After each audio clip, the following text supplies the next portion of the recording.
Pegue a sua Bíblia, aleluia, abra comigo no Evangelho de Lucas, no capítulo 9, a Ele seja toda a honra e toda a glória e todo o louvor, foi Ele que começou esta boa obra e Ele é fiel para completá-la. Se você entende isso, você tem mais motivos para agradecer. Ele começou uma boa obra na sua vida e Ele vai completar esta obra. Deus está trabalhando na sua vida, Ele está te aperfeiçoando, amém?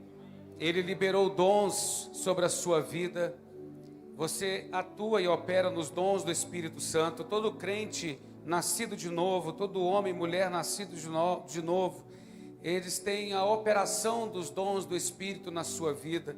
E além da operação dos dons do Espírito Santo em suas vidas, eles também têm o fruto do Espírito que opera na sua vida em nome de Jesus. Então você não é dirigido pela carne, você não é dirigido pelas sensações, pelas emoções, você anda pela fé na palavra do Senhor e esta palavra faz de você alguém mais do que vencedor em nome de Jesus. Para esta palavra eu posso ter um amém ou não? Então repita após mim: Deus começou uma boa obra na minha vida, diga, Ele é fiel para completá-la, diga, na minha vida, Ele depositou os dons operosos do Espírito Santo, diga, a minha fé é viva e operante, diga, o fruto do Espírito também habita em mim, aleluia, diga mais uma vez, diga, Deus depositou em mim o fruto do Espírito Santo, em todas as suas manifestações, diga amor, paz, bondade, Ele fez isso na sua vida, amém? Diga, eu não ando por vistas, diga, as emoções não me controlam, diga, eu não estou descontrolado, diga, eu não estou desesperançado, você está orando, diga, eu estou debaixo da dispensação. Essa é uma boa palavra, diga mais uma vez, diga, eu estou debaixo da dispensação de Deus, em nome de Jesus. Eu estou debaixo da dispensação, você está debaixo da dispensação, Ele vai encaminhar todas as coisas. Recebe esta palavra de antemão, Ele já encaminhou todas as coisas, nós estamos debaixo da dispensação. Se alguém perguntar para você esta semana, e aí?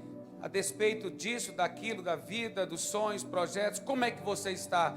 Eu gostaria de convidar você pela fé a responder assim. Você vai dizer, eu estou debaixo da dispensação do meu Deus.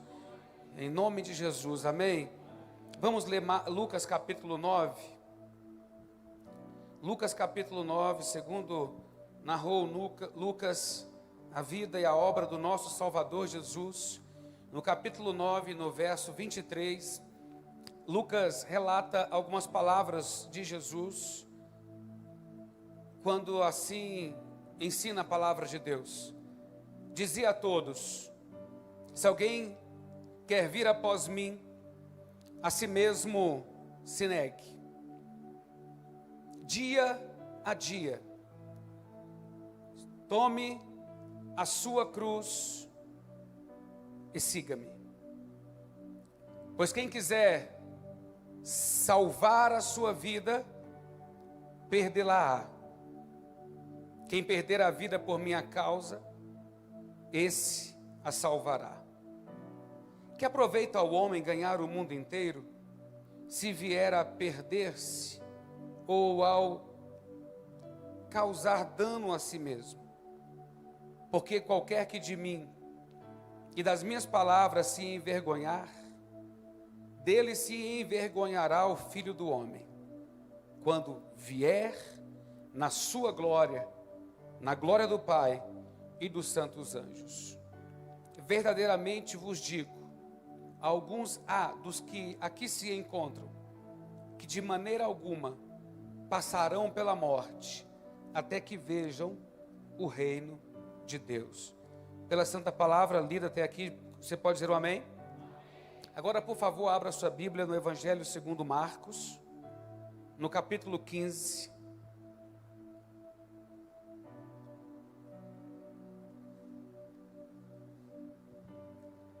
Marcos, capítulo 15. no verso 21.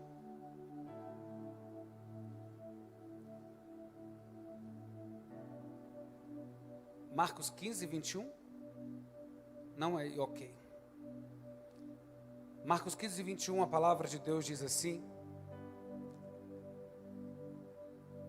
Gostei dessa versão. Certo homem de Cirene, chamado Simão, pai de Alexandre e de Rufo, que passava por ali, chegando do campo, foi forçado a carregar a cruz.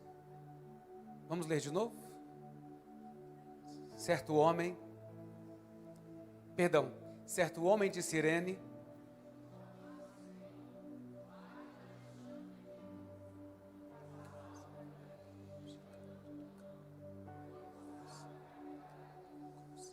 pela palavra de Deus, Deus seja louvado, pode se assentar.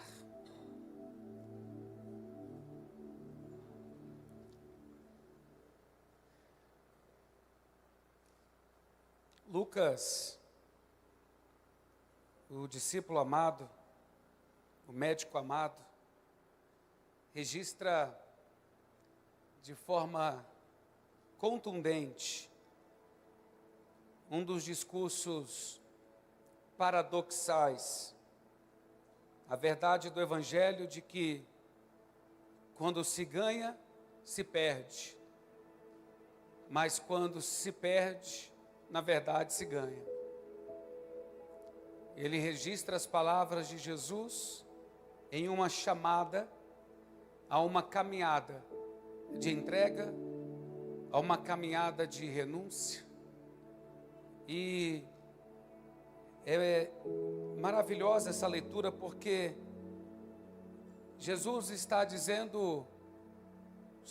Senhor está dizendo isso sem escolher destinatários, mas é um convite a todos, é um convite ao mais fascinante projeto de vida, é um convite à maior escolha que qualquer pessoa poderia fazer. Não é um assentimento religioso, não é uma concordância religiosa, mas é um convite a um relacionamento. Como diria o hino antigo, é muito mais que uma religião, é Cristo vivendo em você. Porque a vida que Cristo oferece é mais do que uma religião, é uma proposta a um relacionamento, é uma proposta a uma caminhada.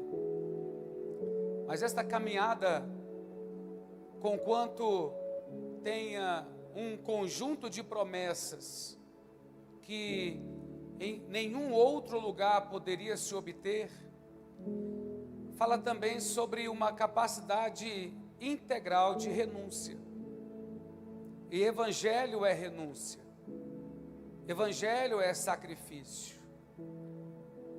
Quando nós meditamos em uma das mais belas cartas, um dos maiores e mais belos capítulos das epístolas paulinas, ali em 2 Timóteo capítulo 4, nós temos o homem de Deus, o veterano, o homem de tantas realizações, curas, obras, e aí ele, em uma declaração tão incrível, tão maravilhosa, ele fala para Timóteo: Timóteo, venha depressa.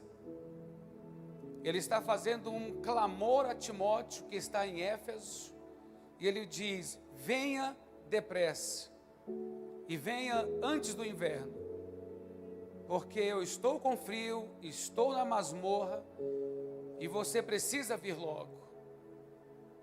E naquela carta, e nesse momento tão emocional e tão emocionante da epístola, ele convida Timóteo a participar das aflições de Cristo no seu próprio corpo.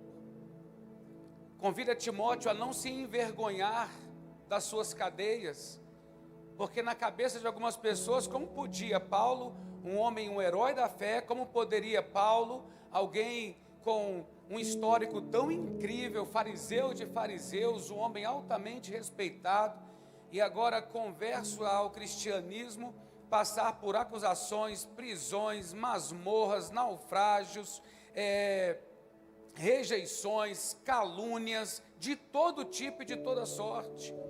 E aí Paulo chama Timóteo a não te envergonhes do testemunho do Senhor e nem do seu encarcerado que sou eu, mas venha depressa. E aí ainda diz, olha, eu estou mandando Tíquico para cuidar da igreja em Éfeso enquanto você vem para cá, mas venha depressa. E o clamor de Paulo é urgente porque ele está sozinho, ele está isolado. Ele diz, Demas me desamparou amando o presente século. Então ele traz a narrativa de alguém que escreveu com ele a epístola de Colossenses, a epístola de Filemon, que tem lá o nome de Demas, assinando a epístola e saudando todos os irmãos. Mas Demas, seduzido pelo século que ele vivia, que não tem nem comparação com o século e as propostas que você tem hoje, então eu imagino que também você seja muitas vezes tentado e forçado, ou pressionado pelo mundo, pela carne e pelo adversário da tua alma, para fazer você questionar e duvidar da sua fé. E ele chega a dizer que Demas então o desamparou, seduzido pelo presente século, na escrita de Paulo daquele momento. Então aquele que fora o companheiro de tantas obras e combates cristãos, ele agora desamparou, ele não aguentou a pressão, ele preferiu soltar a cruz, ele preferiu abandonar a cruz.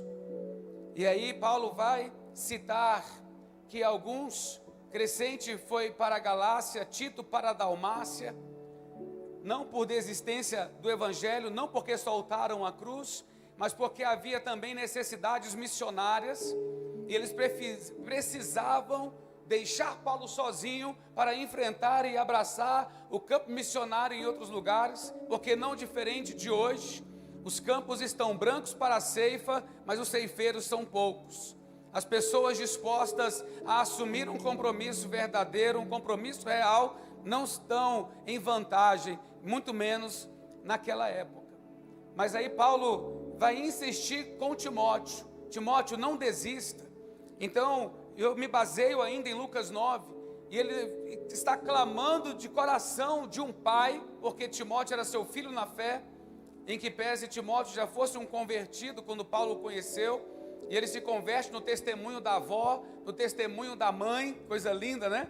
Ele se converte no testemunho da avó Lloyd, da mãe Eunice, e Paulo se identifica muito com ele pela entrega, pela capacidade de renúncia, pela capacidade de amar, aquilo que ele demonstrava de amar a Cristo. Então Paulo se torna seu tutor e mestre, e agora Paulo no final da sua caminhada, do final da sua vida, como ele chega a dizer, estou sendo oferecido por libação de sacrifício.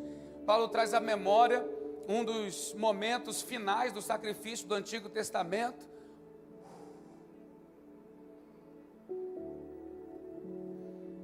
onde o sacerdote pegava azeite ou vinho e derramava lavando o altar, como o momento final daquela celebração. Então Paulo está dizendo, já estou sendo oferecido por libação, e o tempo da minha partida é chegado. Combati o bom combate, completei a carreira e guardei a fé, e desde já a coroa da justiça me está guardada, e não somente a mim, mas a todos quantos amarem a vinda do Senhor. E ele vai e insiste mais uma vez com Timóteo, não te envergonhes do testemunho do Senhor. Vou repetir para capturar a sua atenção, não para o Wagner, mas para Deus. Ele vai repetir para ele, não te envergonhe do testemunho do Senhor. Ele está falando para alguém que era pastor de Éfeso, mas era jovem e absolutamente tímido. Muitas vezes também rejeitado pela tenra idade, porque era novo. Rejeitado porque estava num lugar, como a Bíblia vai chamar, semelhante a Pérgamo, onde habita Satanás, que era o lugar chamado Éfeso. Então ele vem e faz esse clamor, não te envergonhes. Não te envergonhes do testemunho do Senhor. E então ele faz esse grande clamor, que é alinhado com Lucas capítulo 9 vem falar conosco hoje, que se realmente alguém quiser seguir nesse que é o mais brilhante, maravilhoso e poderoso projeto de vida, confesso que eu gostaria de chamar a sua atenção para isso, porque a pastora já orou aqui, ou foi a Regina, que é um privilégio para nós estarmos aqui, é um privilégio servir a Cristo, mas ao mesmo tempo parece que para chamar a atenção da cristandade, dos filhos e filhas de Deus, Ele está novamente trazendo a memória e dizendo: ei, não te envergonhes do testemunho do Senhor. Vocês vão se lembrar que foi o mesmo texto que ele usou quando escreveu a epístola aos Romanos, no capítulo 1 e no verso 16, como testemunho pessoal. Ele está dizendo aqui a Timóteo: não te envergonhes do testemunho do Senhor. Mas lá atrás, lá nos idos dos primórdios e inícios da sua carreira, ele também pode dizer: eu não me envergonho do evangelho de Cristo, porque é o poder de Deus para a salvação de todo aquele que nele crê. É o poder de Deus para a salvação de todo aquele que nele crê. E hoje eu gostaria de chamar a sua atenção e dizer para você, e rememorar e lembrar você, que não foi você quem o escolheu, mas foi Deus quem escolheu você. Ele derramou o Espírito Santo sobre você, Ele selou você, Ele escreveu o seu nome no livro da vida, Ele perdoou os seus pecados, Ele limpou você de toda maldição, Ele expulsou de você toda operação maligna, mas hoje Ele também quer chamar a nossa atenção e dizer: não te envergonhes do testemunho do Senhor. E essa é uma mensagem tão linda, irmãos, que eu me recordo já ter pregado sobre esse texto de Marcos capítulo 15, verso 21, acerca de Simão Cirineu, algumas vezes na ceia, porque parece que é um texto que tem tudo a ver com ceia, mas como ceia é um momento de aliança, e esta noite também é uma noite de aliança, eu quero chamar a sua atenção com uma pergunta que talvez bombardeou o coração de Simão Cirineu: o que eu tenho a ver com essa cruz? O que eu tenho a ver com este homem condenado? O que eu tenho a ver com este homem? Porque se ele está carregando esta cruz, boa pessoa não é. Se ele está carregando esta cruz, boa coisa não fez. E o que eu tenho a ver com isso? Por que me envolver?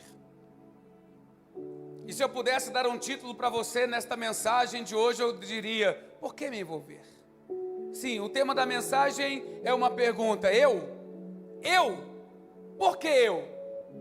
Por que me envolver? Afinal de contas, tenho minha vida, meus problemas, minhas situações. Eu já vim à igreja, os louvores eu já adorei, já cantei, já me expressei, está bom demais.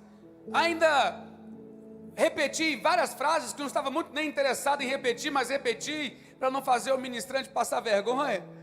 Eu até dizimei quando aquele pastor lá subiu para dizer que Deus me abençoaria se eu assim fizesse, ou em gratidão assim eu deveria fazê-lo. Mas por que me envolver? O que eu tenho a ver com essa cruz? O que eu tenho a ver com este problema? Poderia, sem dúvidas, ter sido a pergunta de Simão de Cirene. Atual Líbia, norte da África, atual Líbia, a famosa Líbia do Muammar Gaddafi, aquele ditador. A Bíblia vai contar que ele vinha do campo, porque por ser véspera da Páscoa, alguns judeus prosélitos, judeus que moravam em outros países, mas eram judaizantes, iam para a celebração da Páscoa, e para pagar a despesa da estadia, eles tinham que trabalhar de madrugada, e trabalhavam de madrugada exatamente por causa do calor, semelhante a este que fez hoje. Então, como a tarde era causticante e insuportável, eles começavam madrugadinha e iam até pela manhã. E curiosamente, ao voltar do campo, ele se depara com aquela situação: a turba está gritando, a turba está clamando por alguma coisa, e ele quer entender o que está acontecendo. E como você comigo leu o verso 21 do capítulo 15, alguém então o constrangeu a carregar a cruz. que na melhor tradução quer dizer que o obrigou a carregar a cruz. Então ele foi forçado a carregar a cruz. Então ele que não tinha nada a ver com Jesus, ele que não era seguidor de Jesus, ele que não tinha um relacionamento com Jesus e nem com a mensagem de Jesus, agora está obrigado a carregar um peso que não era dele, por alguém que ele não conhecia e que na cabeça dele não era boa gente, porque para ter aquele tipo de pena capital, alguma coisa errada devia ter feito. Poderia até ter dito, não sei, olha, eu quero que todos saibam, eu estou carregando a cruz, mas eu não fiz nada, eu não o conheço, eu estou sendo impelido, obrigado a fazê-lo. Mas nessa linda história que Marcos vai registrar, nós tiramos lindas lições para a nossa vida cristã, e eu tenho certeza que você deseja completar a sua carreira. Vou repetir, eu tenho plena convicção de que cada um de nós que está aqui deseja completar a carreira. E certamente se tiver, acredito que não, mas se houver aqui algum Demas, ainda haverá tempo. Eu confesso a vocês, Wellington, Cleiton, Marcelo, pastores amados, pastoras, Israel, meu filho, que vocês já me ouviram tantas vezes citar esse Demas, e eu penso o quão infeliz esse homem é. Eu penso o quão infeliz esse homem é. Porque a classificação que ele recebeu foi desertor. Porque amou o presente século. Parece que ele viu na proposta do mundo uma proposta melhor do que a de Jesus. Você concorda comigo que é um tanto quanto absurdo? Mas parece que ele viu na proposta do mundo uma proposta melhor do que a de Jesus. Mas já que esse fato aconteceu, já que esse ocorrido veio, ele também pode então nos inspirar. Portanto, nós não vamos amar o presente século. Posso ter um amém? Nós não vamos amar o presente século, mas nós vamos completar a carreira. Olha para mim aqui, você não vai amar o presente século, mas Deus vai te dar graça e você vai completar a sua carreira, porque o que Deus propôs para você foi uma carreira. O que Deus propôs para você foi uma carreira. Vou repetir, homens, mulheres, jovens, adultos, senhores, senhoras, o que Deus propôs para você foi uma carreira. E o constrangeram a carregar a cruz. E na vida e história deste episódio bíblico, nós entendemos que quando se trata de envolvimento com Cristo, não existem coincidências ou acasos, mas existe propósito. Olha aqui para mim, por favor. Na sua vida não existe acidente. Você não veio aqui por um acidente. Na sua vida não existem acasos. Na sua vida, na minha vida, existe algo chamado propósito. Deus vai colocar pessoas no seu caminho para ativar o seu propósito. Deus vai colocar pessoas no seu caminho para maximizar o seu propósito. Eu vou profetizar.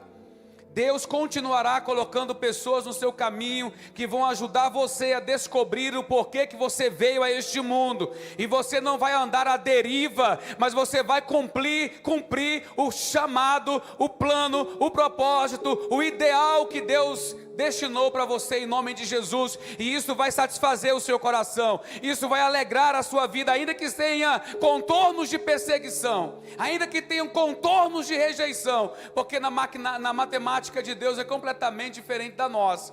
À medida que nós somos perseguidos e perdemos, na verdade nós estamos sendo amados e estamos ganhando para a glória de Deus. Eu quero fortalecer e te encorajar a não se envergonhar do testemunho do Senhor. Eu quero te convidar a não se envergonhar do testemunho do Senhor. Eu quero te motivar a permanecer firme, sabendo de quem você aprendeu, de quem você recebeu, sabedor ainda mais que Ele é poderoso para guardar o teu tesouro até aquele dia, em nome de Jesus. Eu gostaria de ter mais améns para esta expressão, porque se existe uma palavra de vitória para você esta noite, é que o teu tesouro não será tomado em nome de Jesus. Jesus disse que onde estiver o nosso tesouro, estará também o nosso coração. E o meu tesouro e o seu tesouro não estão em coisas temporais, mas estão em coisas eternas. E eu estou puxando você para esta perspectiva. Eu estou puxando você para esse pensamento e discernimento. Seus tesouros não estão em coisas corruptíveis deste mundo. Porque você não foi comprado com coisas corruptíveis, mas você foi comprado com o sangue de Jesus. Portanto, no reino de Deus, e quando se fala em caminhada cristã, não existe acaso nem coincidência, existe propósito. Você está sentado nesta cadeira, nesta posição, neste lugar, talvez de mão dada com o teu esposo, marido ou mulher, ou simplesmente conectado a este altar, não por uma coincidência do destino, não porque o universo disse, não, foi porque Deus na eternidade chamou o teu nome. Em nome de Jesus, levante a sua mão e diga: eu tomo posse deste amor. Portanto, quando se fala em vida cristã, não existe coincidência, existe propósito. Eu estou na dispensação, e você? Eu estou na dispensação, e você? Eu estou na dispensação, e você? Você pode resolver o seu problema daqui a um mês? O problema que você nem sabe que existiu, que existirá. Você pode resolver a notícia que vai receber daqui a um mês. Você pode resolver um conflito onde o seu nome foi citado e você não sabe. Não, você não sabe. Não, você não pode.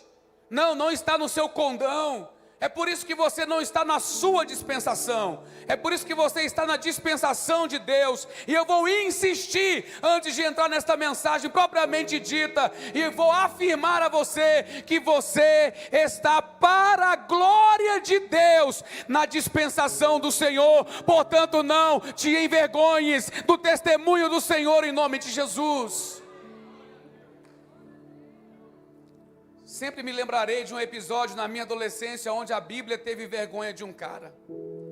Minha Bíblia teve vergonha de um cara uma vez, Wallace. Eu estava andando na QNL, evangelizava naquela região, sempre caminhando ali. E aí vem um cara com as mãos para trás. Eu achei estranho, coisa de discernimento. Eu falei, esse cara está escondendo alguma coisa, não é possível que seja a Bíblia.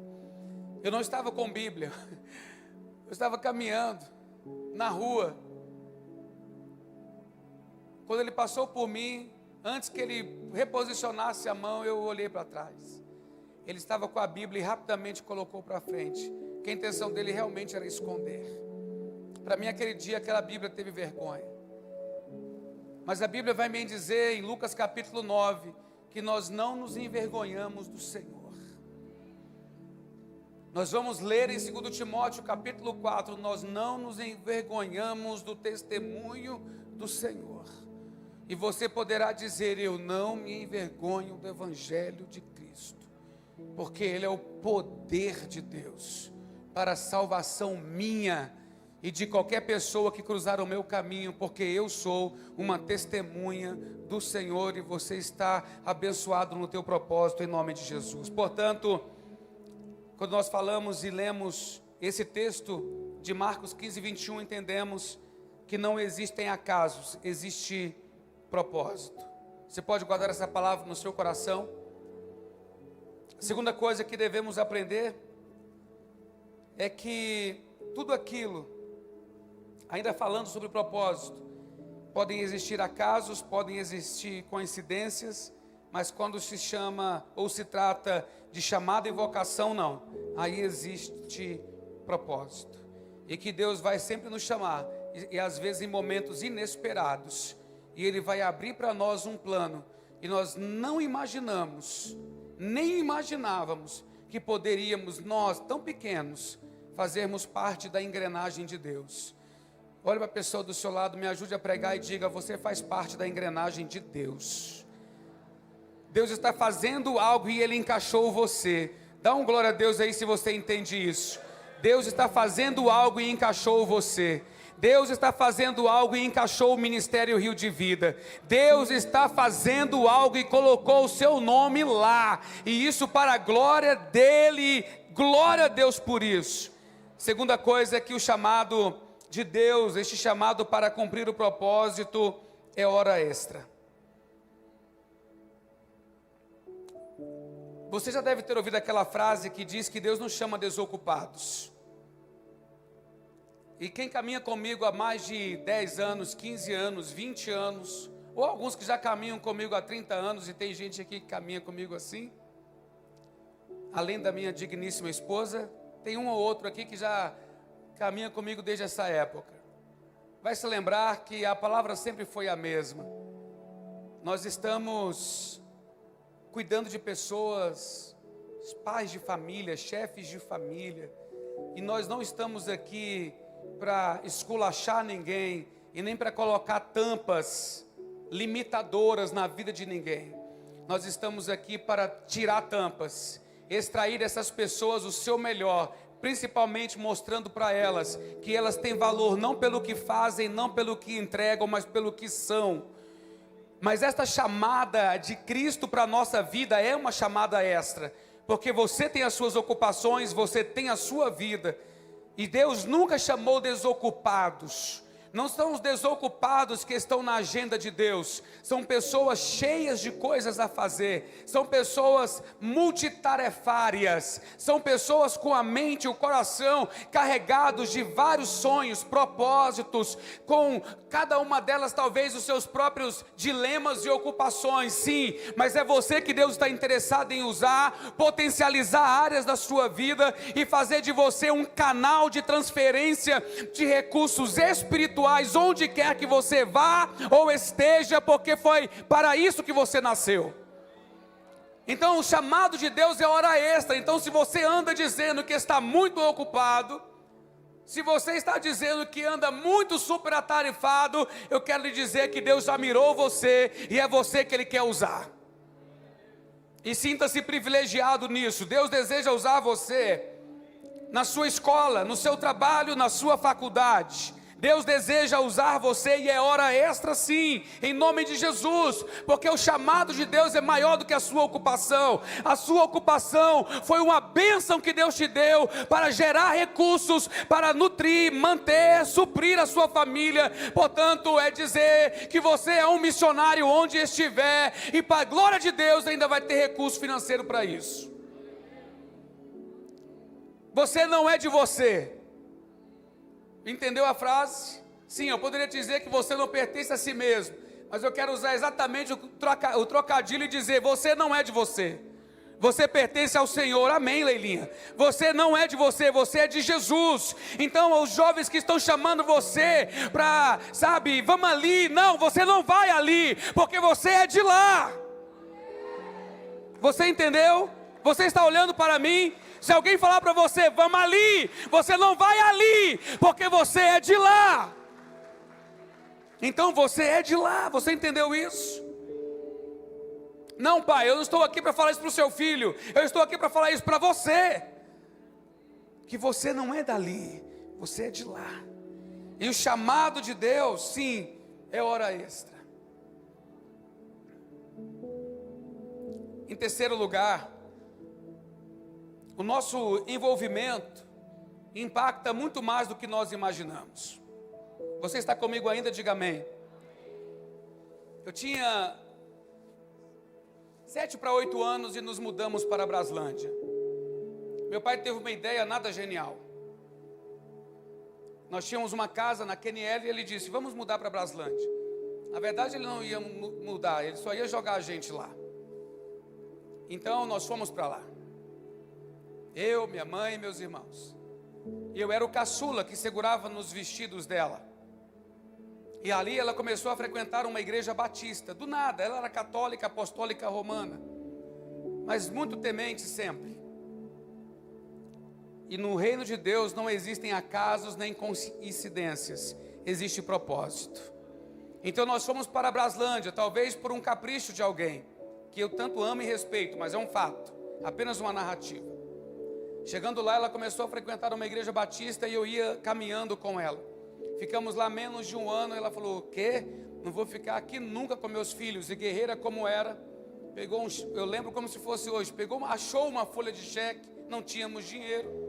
achou uma folha de cheque qualquer do meu pai, assinou o nome dele lá, contratou um caminhão e falou: depois eu pago para o cara do caminhão, mas eu preciso tirar vocês daqui. Aí voltamos para nossa casa na QNL. Só que naqueles meses poucos que ficamos em Braslândia, pisamos um pé numa igreja.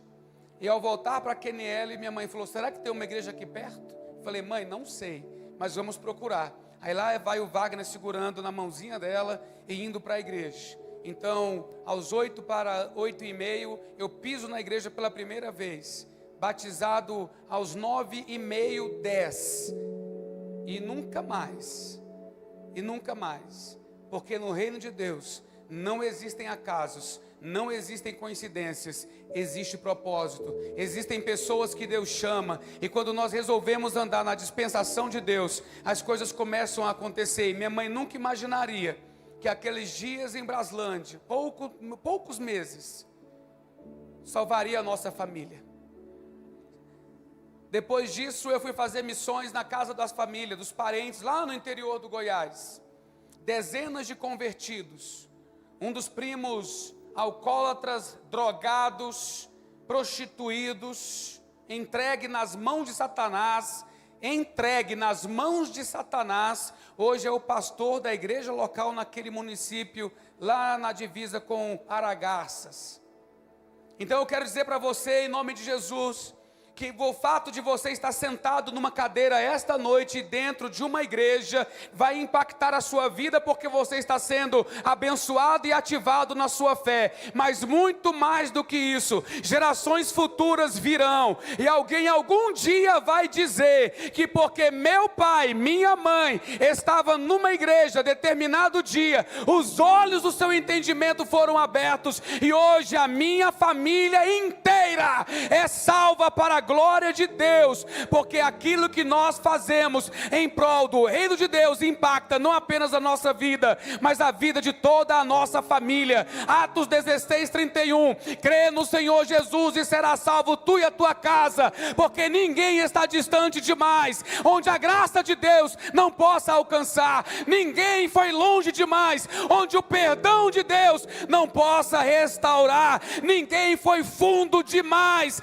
nas trevas, onde a luz do Evangelho de Cristo não possa resplandecer e fazer brilhar a luz. Por isso eu posso dizer para você esta noite: creia no Senhor Jesus e será salvo, não apenas você, mas também a sua casa.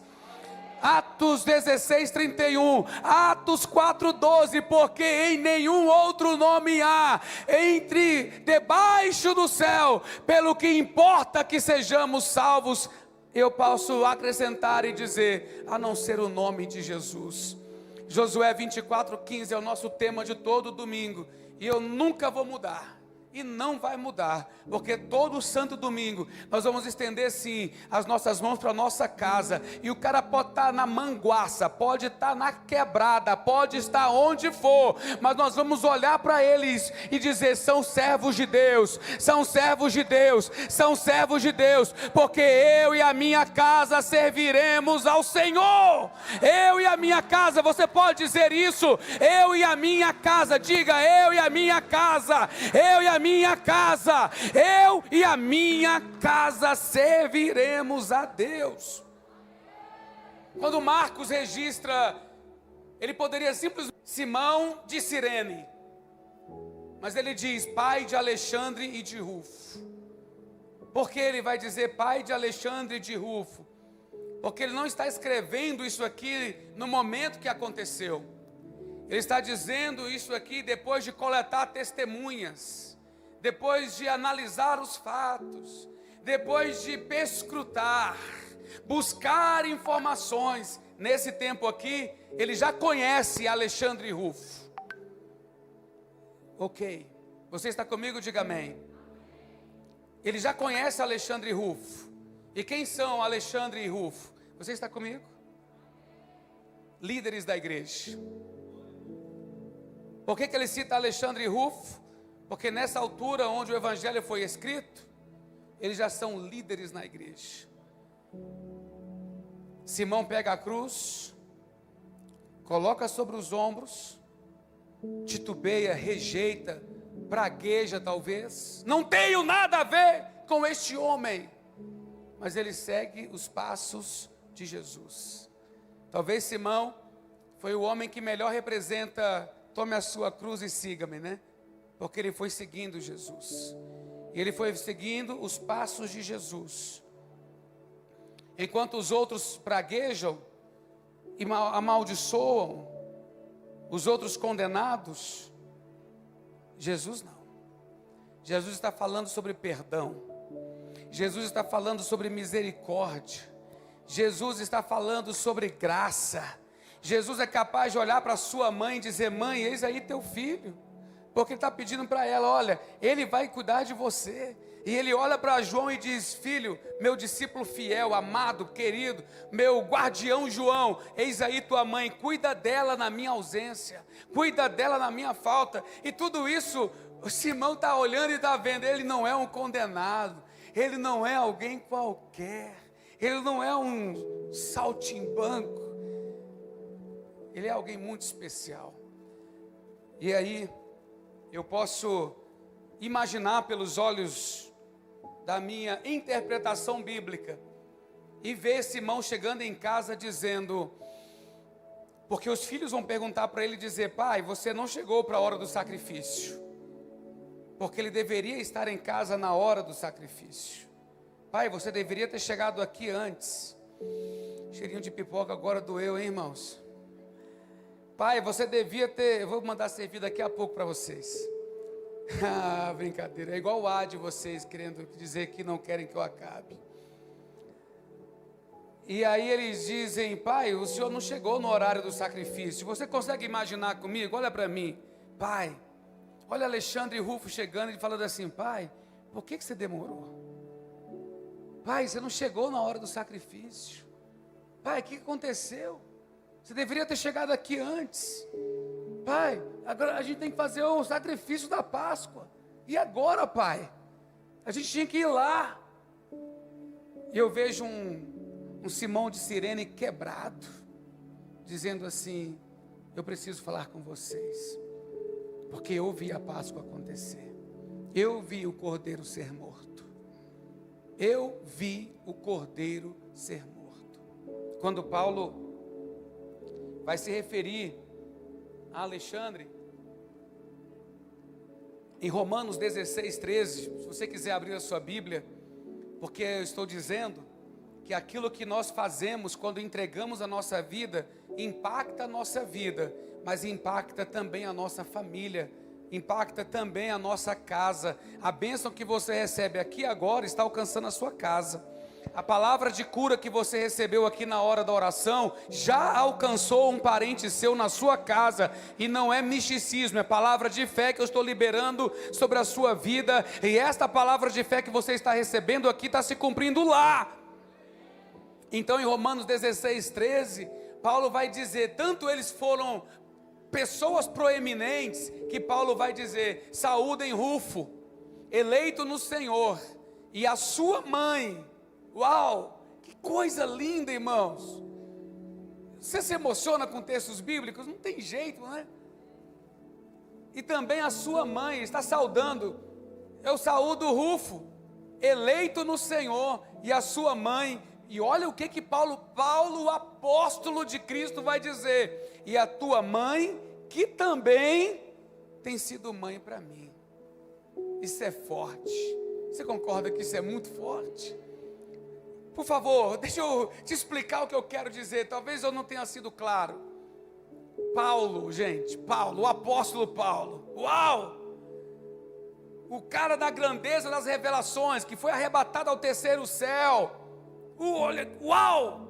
O cara que diz: não foram pessoas que me ensinaram, foi eu, recebi do Senhor, recebi direto dele, o que também vos entreguei.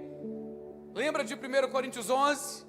Eu recebi, foi por revelação. Olha, o Paulo, aí ele fala de Rufo, e mais ou menos está dizendo assim: cara, tu é meu irmão, você é meu irmão, porque quando eu olho a tua mãe, é como se ela fosse mãe para mim. Um dia alguém carregou a cruz, involuntariamente, inicialmente, Mas como no reino de Deus não existem coincidências, nem atalhos, mas existe propósito, aquilo descortinou algo poderoso. Levante a sua mão, você vai profetizar agora, por favor. Eu preciso te envolver nisso. Todas as irmãs, todos os irmãos, levantem bem alto a sua mão e diga após mim, diga: eu estou nesta noite fazendo uma aliança com o meu Deus. Diga: eu estou pronto carregar a cruz. Diga: e eu oro a fim de que a graça que eu recebi hoje, diga, aquilo que eu tenho recebido do Senhor não acabará. Diga: não vai morrer em mim, mas eu transfiro para toda a minha família. Diga: eu transfiro para a minha ascendência. Eu sou a porta da bênção agora. Diga: eu transfiro para a minha descendência. Diga: eu e a minha casa veremos a glória de Deus. Eu gostaria só de finalizar esse termo e dizer: você não perde por entregar e fazer uma aliança com Deus, mas ganha toda a sua família. Em quarto lugar e penúltimo, o que nós aprendemos no cumprimento da nossa missão é mais valioso do que o preço que supostamente nós estamos pagando. Andar com Deus não é sacrifício. Sacrifício é andar sem Jesus. Eu não sei se você vai concordar comigo. Se tiver um argumento melhor, eu cedo. Mas eu não consigo concordar com quem diz que é muito difícil servir a Deus. É muito difícil servir a Deus, alguém dirá.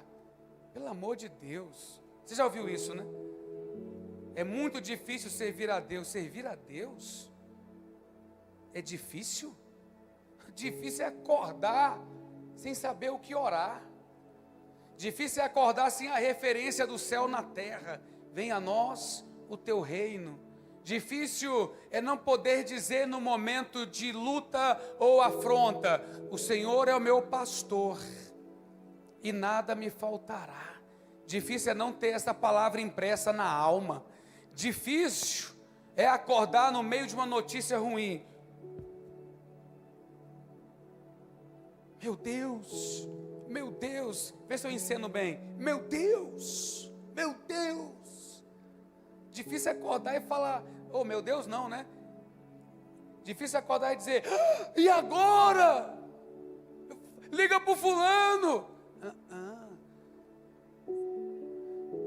Sacrifício maravilhoso é estar em tua presença. Maravilhoso é tocar nas tuas vestes.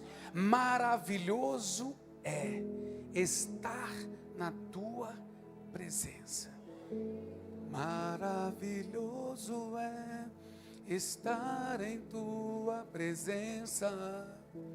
Maravilhoso é poder te adorar. Mais ou menos assim, não é a música?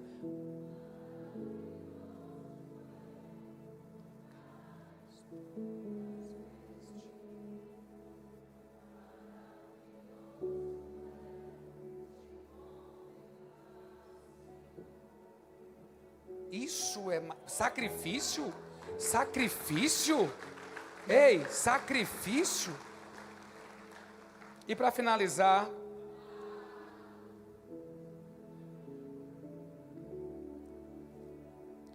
Simão viu o amor em ação passo a passo. Ele aprendeu que o caminho do discipulado, sim, passa pelo sacrifício, mas termina em glória. Repita após mim: o caminho do discipulado passa pelo sacrifício, mas termina em glória. Se Jesus não for o centro da sua vida, em nenhuma decisão você será completamente feliz.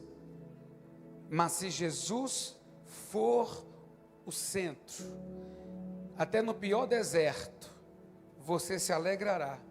E na mais dura batalha, você cantará hinos de vitória. Vou repetir. Se Jesus não for o centro da sua vida, em nenhum lugar você será feliz. Mas se Jesus for o centro, no pior deserto, você terá paz. E na pior das batalhas, você será feliz. Fica de pé e vamos orar em nome de Jesus.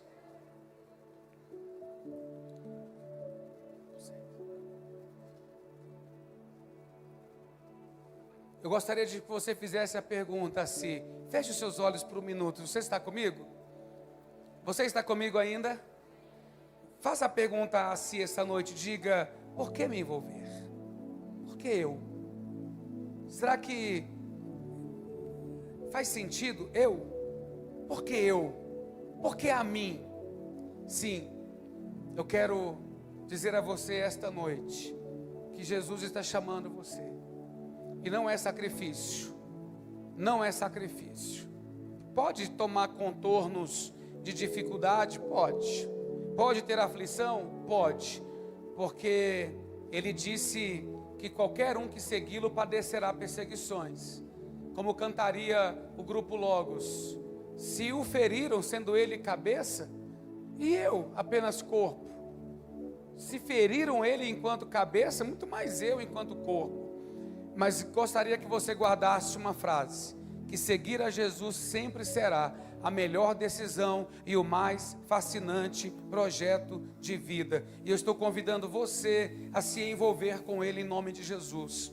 A minha oração nesta noite é sim que você receba uma bênção, que você receba algo da parte de Deus, mas que você saia principalmente, que você saia daqui esta noite aliançado com Ele, sabendo que foi Ele quem te chamou. Ele chamou você. Queria que você falasse isso só para 2 pessoas. Ele chamou você. Ele chamou você. Ele chamou você. Em nome de Jesus. Posso ter um amém? Vamos orar uns pelos outros. Dê a mão à pessoa do seu lado.